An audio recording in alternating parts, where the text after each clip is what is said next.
నెల్లూరు జిల్లాలో ప్రభుత్వ పనులకు ఓ టీడీపీ నేత అడ్డంకిగా మారారు. కావలి కాలువ కింద నిలిచిన డిఆర్డీఎం ఛానల్స్ పనులను ఇటీవలే కూటమి ప్రభుత్వం చేపట్టగా గడిచిన వారం రోజులుగా ఓ టీడీపీ నేత అడ్డుకుంటున్నారు. ఎప్పుడో మే నెలాఖరులో విడుదల చేసే నీటిని ఇప్పుడే విడుదల చేయాలని డిమాండ్ చేస్తున్నారు. పనులన్నీ అడ్డుకోవడం, ధర్నాలు చేయడంతో పనులకు విఘాతం కలుగుతోంది. ఈ పనులను త్వరగా పూర్తి చేయాలని స్థానికులు, రైతులు కోరుతున్నారు.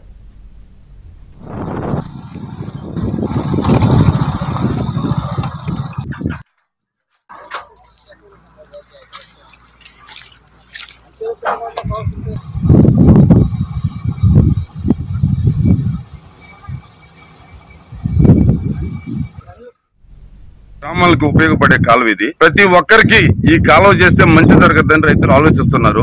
ఒక ఎమ్మెల్యే గారు కూడా దాన్ని ఉద్దేశించి గత వైసీపీ పరిపాలనలో ఈ పని వస్తే అప్పుడు కాంట్రాక్టర్లకి చేసిన పనికే డబ్బులు చెల్లించలేకపోతే చేస్తే డబ్బులు రావనే ఒక ఆలోచనతోటి పని ఆపడం జరిగింది. ఇప్పుడు తెలుగుదేశం అధికారం వచ్చిన పాట కావ్య కృష్ణారెడ్డి గారి ఎమ్మెల్యే అయిన తర్వాత ఈ పని చేయమని కాంట్రాక్టర్ ను పిలిచి మీకు బిల్లులకి నేను భరోసా, అవసరమైతే నేను కూడా కొంత అమౌంట్ నేను ఇస్తానని భరోసా కల్పించి ఆ కాంట్రాక్ట్ ను మోటివేట్ చేయడం జరిగింది.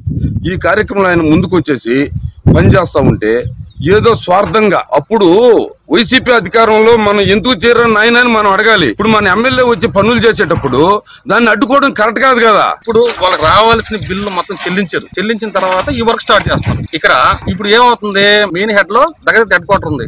దగ్గర రైతులు మెయిన్ హెడ్ లో ఉన్నారు. వాళ్ళకి ఏముంది, ఫస్ట్ హెడ్ లో ఉన్నారు కాబట్టి కాలో నీళ్లు ఎత్తంగానే ముందర వాళ్ళకి ఒక 5-6 తూములు పారుదల వాళ్ళకి వస్తాయి. వాళ్ళకి హ్యాపీ, వాళ్ళకి రెండో కారు పన్నది ఈ తూములతో వాళ్ళ పనిలే, రెండో కారు పన్నది తొలి కారు పన్నది ఇబ్బందిలే.